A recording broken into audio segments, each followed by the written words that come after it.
नमस्कार दोस्तों। जेबी study point के यूट्यूब चैनल में आपका बहुत बहुत हार्दिक स्वागत और अभिनंदन करता हूं।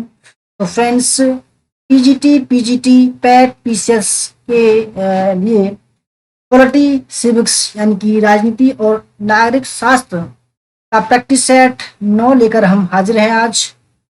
और इस प्रैक्टिस सेट में महत्वपूर्ण सवालों के साथ साथ में उसकी हम व्याख्या भी देंगे। तो फ्रेंड्स, निःशुल्क क्लास करने के लिए जेवी स्टडी पॉइंट का पीला ऐप डाउनलोड कर सकते हैं। तो फ्रेंड्स, अगर आप हमारे चैनल पर नए हैं और आपने अभी तक हमारा चैनल सब्सक्राइब नहीं किया तो प्लीज़ सब्सक्राइब कर लीजिए।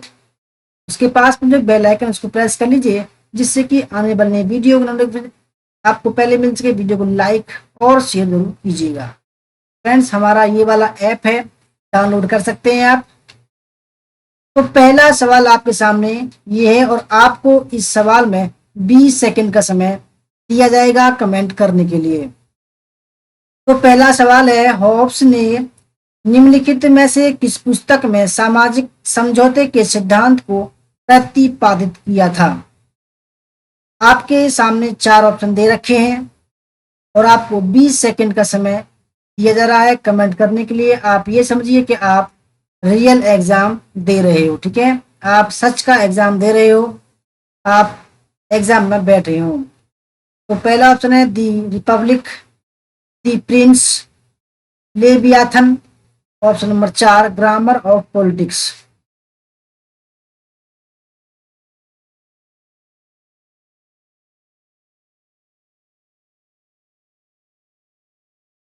तो this question is right answer Leviathan. Option number C Leviathan इसका राइट आंसर है, ठीक है? इसने जो है, हॉब्स ने लेवियाथन में सामाजिक समझौते के सिद्धांत को प्रतिपादित किया है। क्वेश्चन नंबर 2, कानून संप्रभु का आदेश है, यह किसने कहा है? 4 ऑप्शन है, हॉब्स, बूदा, ऑस्टिन या बेंथम। कानून संप्रभु का आदेश है।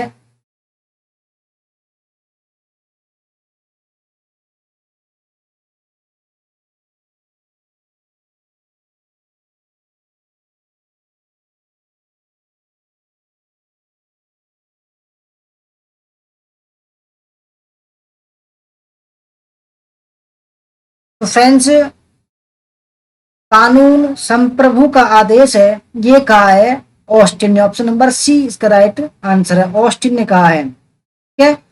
ऑस्टिन के अनुसार कानून संप्रभु की आज्ञा है। और ऐसे ही कुछ मिलता जुलता हॉब्स और बेंथम ने भी दिया था, परंतु जो कानून संप्रभु का आदेश है, या ठीक है, तो ये कहा है ऑस्टिन ने। क्वेश्चन नंबर 3, नागरिकों और प्रजाजनों पर विधि से अमर्यादित सर्वोच्च शक्ति संप्रभुता की यह परिभाषा किसने दी? 4 ऑप्शन है, मैकियावेली, बोधा, हॉब्स, ऑस्टिन।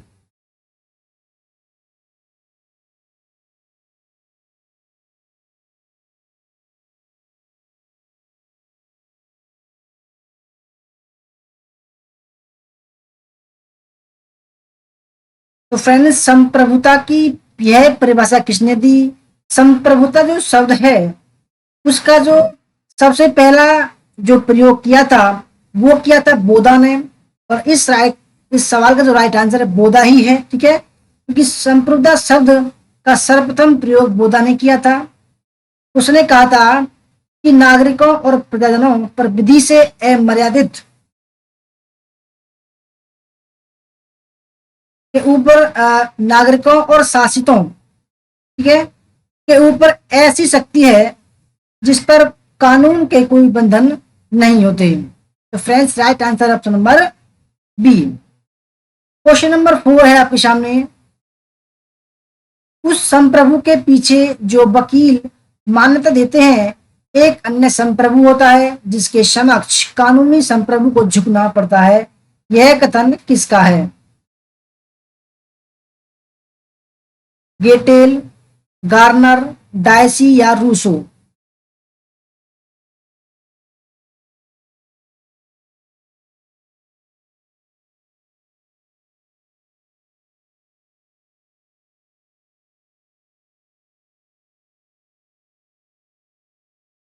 तो फ्रेंड्स, क्वेश्चन नंबर 4 का जो राइट आंसर है वो डायसी। तो फ्रेंड्स, लोकतांत्रिक जहां राज्य होते हैं, ठीक है, लोकतांत्रिक राज्यों में कहीं भी हो सकता है लोकतंत्र राज्य पूरे दुनिया में, जहां कानूनी प्रभुसत्ता कानून बनाने और लागू करने की सर्वसंता है, वहां इस प्रभुसत्ताधारी के पीछे जनता की इच्छा निर्भर होती है, जो शक्ति का अंतिम स्रोत है। क्योंकि दोस्तों, हर एक लोकतांत्रिक देश में जनता जो है वो सर्व प्रमुख होती है, ठीक है, अंतिम स्रोत होता है। डायसी कहता है कि वकील द्वारा माना कानूनी प्रभुसत्ताधारी के पीछे एक अन्य प्रभुसत्ताधारी होता है, जिसके आगे कानून को सिर झुकाना पड़ता है। यह राजनीतिक प्रभुसत्ता होती है, जिसकी इच्छा अंतिम तौर पर नागरिकों को माननी पड़ती है। क्वेश्चन नंबर 5 है हमारा, निम्नलिखित बहुलवादियों में किसका विचार है कि विधि राज्य से स्वतंत्र एवं श्रेष्ठ है? Digby, crab, wallet, Laski.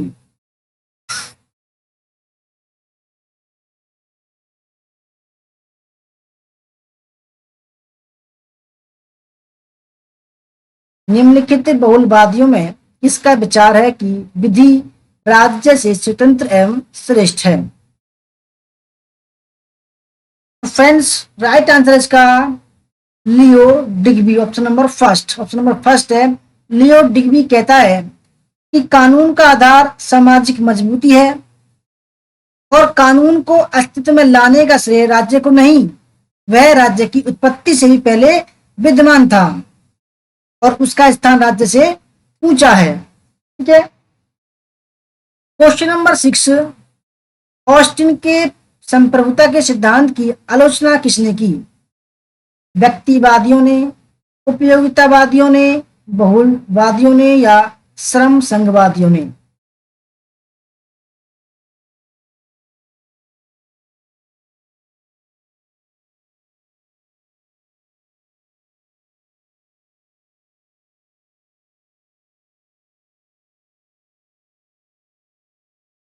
तो फ्रेंड्स, ऑस्टिन के संप्रभुता के सिद्धांत की आलोचना किसने की? बहुलवादियों ने की। ऑस्टिन ने संप्रभुता के अद्वैतवादी सिद्धांत का प्रतिपादन किया था। उनकी धारणा के विरुद्ध जिस विचारधारा का उदय हुआ उसे हम क्या बोलते हैं? राजनीतिक बहुलवाद बोलते हैं।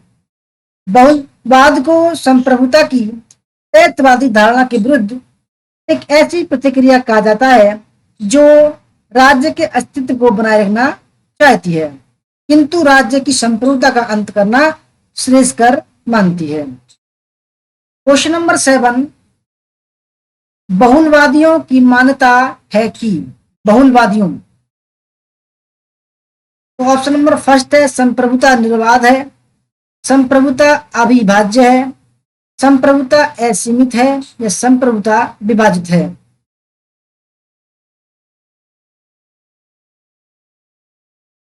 तो बहुलवादियों की मान्यता क्या है?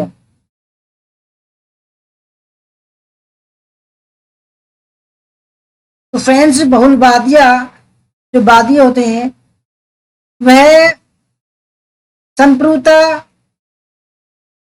असीमित संप्रभुता का खंडन करता है। तो फ्रेंड्स, इसका राइट आंसर हो जाएगा ऑप्शन नंबर डी, संप्रभुता विभाजित है।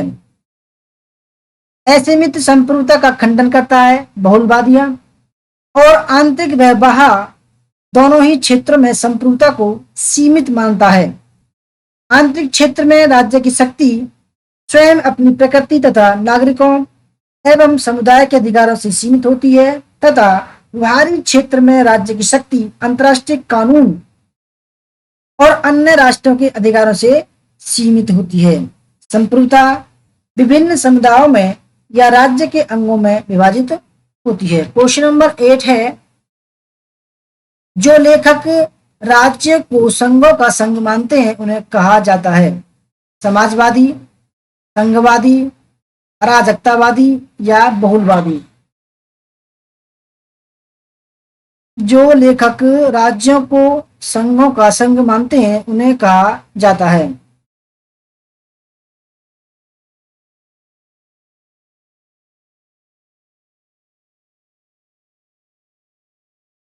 तो फ्रेंड्स राइट आंसर है इसका, उनको बोलते हैं बहुलवादी। ठीक है दोस्तों, बारकर और फिगिस ने राज्य को समाजों का समाज माना है।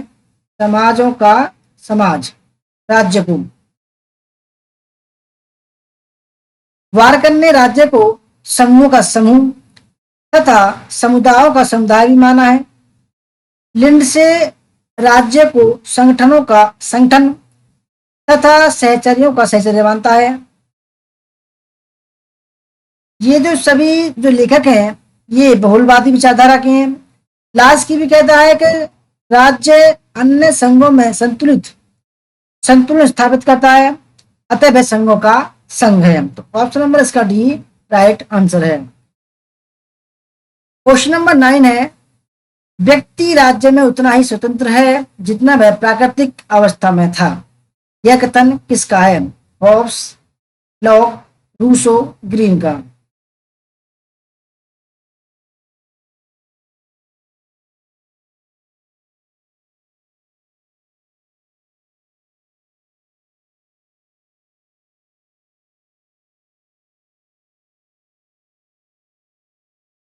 तो फ्रेंड्स आप ये समझिए कि आप रियल एग्जाम दे रहे हैं। तो राइट आंसर है इसका रूसो। रूसो कहता है कि सामान्य इच्छा सभी व्यक्तियों के कल्याण से संबंधित इच्छा है और प्रत्येक व्यक्ति इसका पालन करके अपना विकास करता है। इस प्रकार सामान्य इच्छा का पालन करके वह वास्तविक स्वतंत्रता का भोग करेगा। सामान्य इच्छा से ही राज्य का संचालन होगा, इसलिए व्यक्ति राज्य के अंतर्गत स्वतंत्रता का अनुभव करेगा। क्वेश्चन नंबर 10 है, यह कथन किसका है कि ईश्वर जिसने हमें जन्म दिया उसी ने स्वतंत्रता भी प्रदान की। यह कथन किसका है? मिल, जेफरसन, लास्की, गांधी।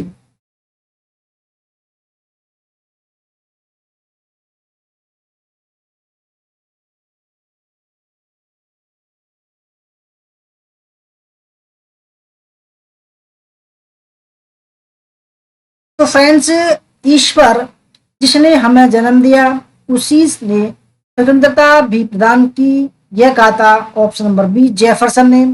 दोस्तों जेफरसन कौन थे? ये अमेरिकी स्वतंत्रता आंदोलनकारी और संविधान निर्माण में हिस्सा लेने वाले भूतपूर्व अमेरिकी राष्ट्रपति थे। ठीक है जेफरसन। क्वेश्चन नंबर 11, यह किसने कहा कि मनुष्य स्वतंत्र पैदा हुआ किंतु सभी जगह वह जंजीरों में जकड़ा है? Hobbes, Locke, Rousseau, green.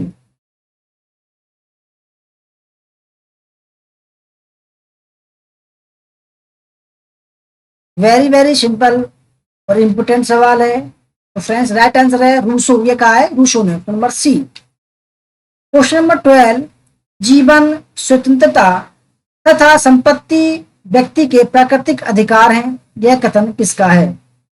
Hobbs, Locke, Rousseau, J S मिल।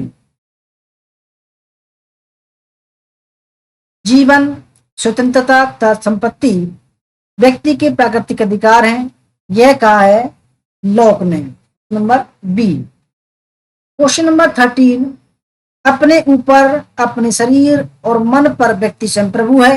यह कथन किसका है? लॉक, रूसो, ग्रीन या मिल ने।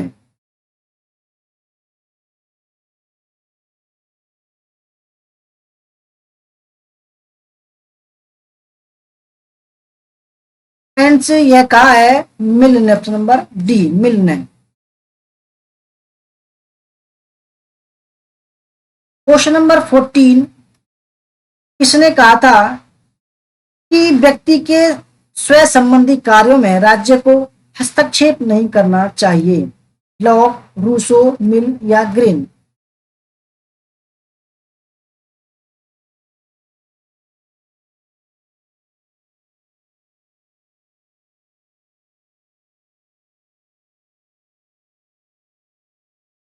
तो फ्रेंड्स व्यक्ति के स्व संबंधी कार्यों में राज्य को हस्तक्षेप नहीं करना चाहिए, ये कहा था मिल ने। मिल ने व्यक्ति के कार्य को दो भागों में डिवाइड किया है। पहला भाग है स्व संबंधी, यानी कि स्वयं करेगा। दूसरा कार्य है पर संबंधी, यानी कि गैर संबंधी, गैर स्वयं संबंधी। ठीक है, स्वयं संबंधी में कौन कौन से कार्य आते हैं? इसमें खुद मनुष्य आता है, जैसे कपड़े पहनना, ठीक है, शिक्षा प्राप्त करना, सिगरेट पीना, कुछ भी जो पर्सनल काम करेगा वो स्वयं संबंधी कार्य में आएंगे। व्यक्ति को ऐसे कार्य को अपनी इच्छा अनुसार करने की पूर्ण स्वतंत्रता होनी चाहिए। ठीक है, व्यक्तिगत कार्यों की स्वतंत्रता का अभाव समाज के प्रगति के लिए खतरा बन जाता है। समाज की नवीनता की रक्षा के लिए राज्य को व्यक्ति के स्व संबंधी कार्यों में हस्तक्षेप नहीं करना चाहिए। क्वेश्चन नंबर 15 है, उदारवादी व्यवस्था में राज्य के कार्य हैं। पहला ऑप्शन है उत्पादन पर नियंत्रण, जनता को अधिकतम सेवा प्रदान करना, जनता की सभी गतिविधियों को नियंत्रित करना, या ऑप्शन नंबर 4 न्यूनतम भूमिका होना।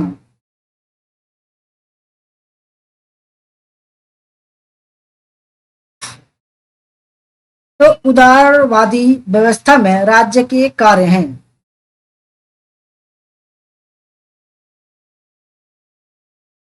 फ्रेंड्स, कार्य है न्यूनतम भूमिका होना, ऑप्शन नंबर डी। उदारतावादी हस्तक्षेप के सिद्धांत में विश्वास करते हैं, क्योंकि पिछले सवाल में बताया है, एवं राज्य को न्यूनतम कार्य सौंपते हैं, जिसके अंतर्गत कानून व्यवस्था बनाए रखना एवं न्याय की स्थापना करना प्रमुख है। इस व्यवस्था को मानने वालों में स्मिथ, एडम स्मिथ, ठीक है, बेंथम भी हैं, स्पेंसर भी हैं और लॉक भी हैं। ठीक है, क्वेश्चन नंबर 16, प्रत्येक व्यक्ति को समाजवाद योग्यता के अनुसार, तदनंतर प्रत्येक को उसकी आवश्यकता के अनुसार इस सिद्धांत का प्रतिपादन किस सिद्धांत ने किया?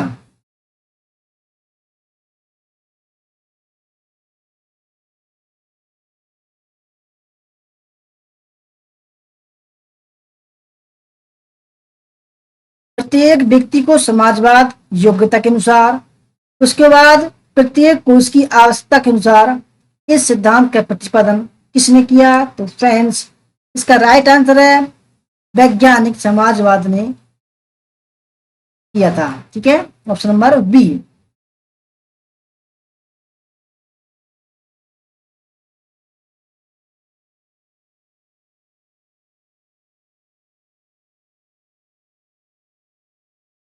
क्वेश्चन नंबर 17, फेबियन समाजवाद का विकास सर्वप्रथम किस देश में हुआ था?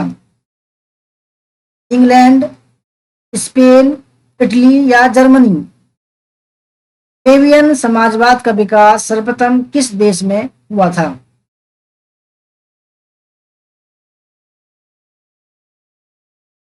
तो फ्रेंड्स, सही आंसर है इंग्लैंड या ब्रिटेन में फेबियन समाजवाद का रूप। फेबियनवाद शुद्ध रूप से अंग्रेजी विचारधारा थी, जिसका जन्म इंग्लैंड में हुआ। यह आंदोलन 4 जनवरी 1884 को फेबियन सोसाइटी की स्थापना से आरंभ हुआ। इसके संस्थापकों में जॉर्ज बर्नार्ड, ठीक है, GDH कोल और सिडनी ओलिवर, ग्राहम बालास और एनी बेसेंट थे। Annie Besant.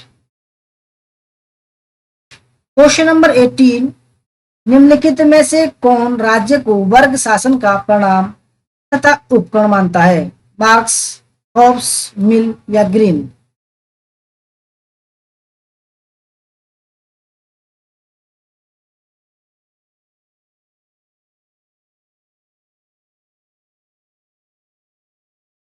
तो निम्नलिखित में कौन राज्य को वर्ग शासन का परिणाम तथा उपकरण मानता है? तो राइट आंसर है मार्क्स मानता है।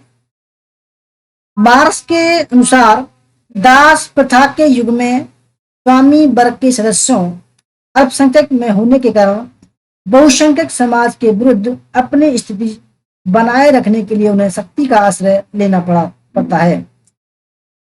इनके द्वारा सेना, पुलिस, न्यायालय और कारागार आदि की व्यवस्था की गई। इन संस्थाओं पर उन लोगों का अधिकार था जो शोषक वर्ग के समर्थक थे, यानी कि जो लोगों को सताते थे। यहीं से राज्य संस्था का सूत्रपात हुआ, जन्म हुआ। मार्क्स के शब्दों में राज्य केवल एक ऐसा यंत्र है जिसकी सहायता से एक वर्ग दूसरे वर्ग का शोषण करता है। क्वेश्चन नंबर 19, फासीवाद से उदय होता है उदारवादी, लोकतंत्र का, उपराष्ट्रवाद का या व्यक्तिवाद का? तो फासीवाद से उदय किसका होता है? तो फ्रेंड्स राइट आंसर है उग्र राष्ट्रवाद का उदय फासीवाद से होता है। फासीवाद क्या है? फासीवाद इटली भाषा के शब्द फ्रेसियो से बना है। किससे बना है? फ्रेसियो से, ठीक है, जिसका अर्थ है लकड़ियों का गट्ठर, लकड़ियों का गट्ठर, ठीक है, ये लकड़ियों का गट्ठर है। इसके अनुशासन और एकता का बोध होता है। वास्तव में फासीवाद का अर्थ उन तानाशाही पूर्ण शासनों से लिया जाता है जो मुसोलिनी के नेतृत्व में 1922 में इटली में, हिटलर के नेतृत्व में 1933 में जर्मनी में स्थापित हुआ था। साधारण अर्थों में उग्र राष्ट्रवादी गैर लोकतंत्रीय, गैर मार्क्सवादी, प्रतिक्रियावादी उग्र आंदोलनों एवं शासनों को फासीवादी कहा जाता है। फासीवाद की मुख्य विशेषताओं में विचारधारा के अभाव, बुद्धिवाद विरोधी, मिथ्यावाद, अंधराष्ट्रवाद, युद्ध प्रेम, सर्वशक्तिमान राज्य, समाजवाद तथा साम्यवाद विरोधी, मानव पूजा, विशिष्ट वर्ग में विश्वास, हिंसा के महत्व, झूठ, फरेब, मक्कारी, क्रांति विरोधी, लोकतंत्र विरोधी, अर्थव्यवस्था पर राज्य का नियंत्रण इत्यादि तत्वों को देखा जा सकता है। क्वेश्चन नंबर 20 और हमारा लास्ट सवाल है आज का, अल्पसंख्यकों को प्रतिनिधित्व के लिए सबसे उपयुक्त निर्वाचन प्रणाली है? ऑप्शन फर्स्ट है पृथक निर्वाचन प्रणाली, अनुपातिक प्रतिनिधित्व प्रणाली, एकीकृत मत प्रणाली या ऑप्शन नंबर 4 सीमित मत प्रणाली।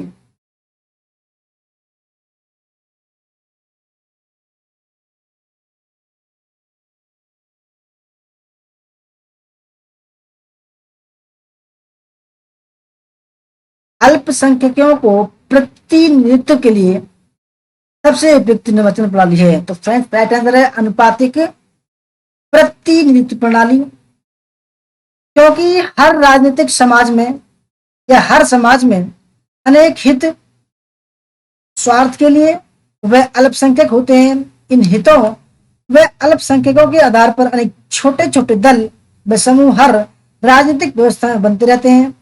सामान्य बहुमत तथा निरपेक्ष बहुमत प्रणाली द्वारा संपादित निर्वाचनों में ऐसे दलों व समूहों को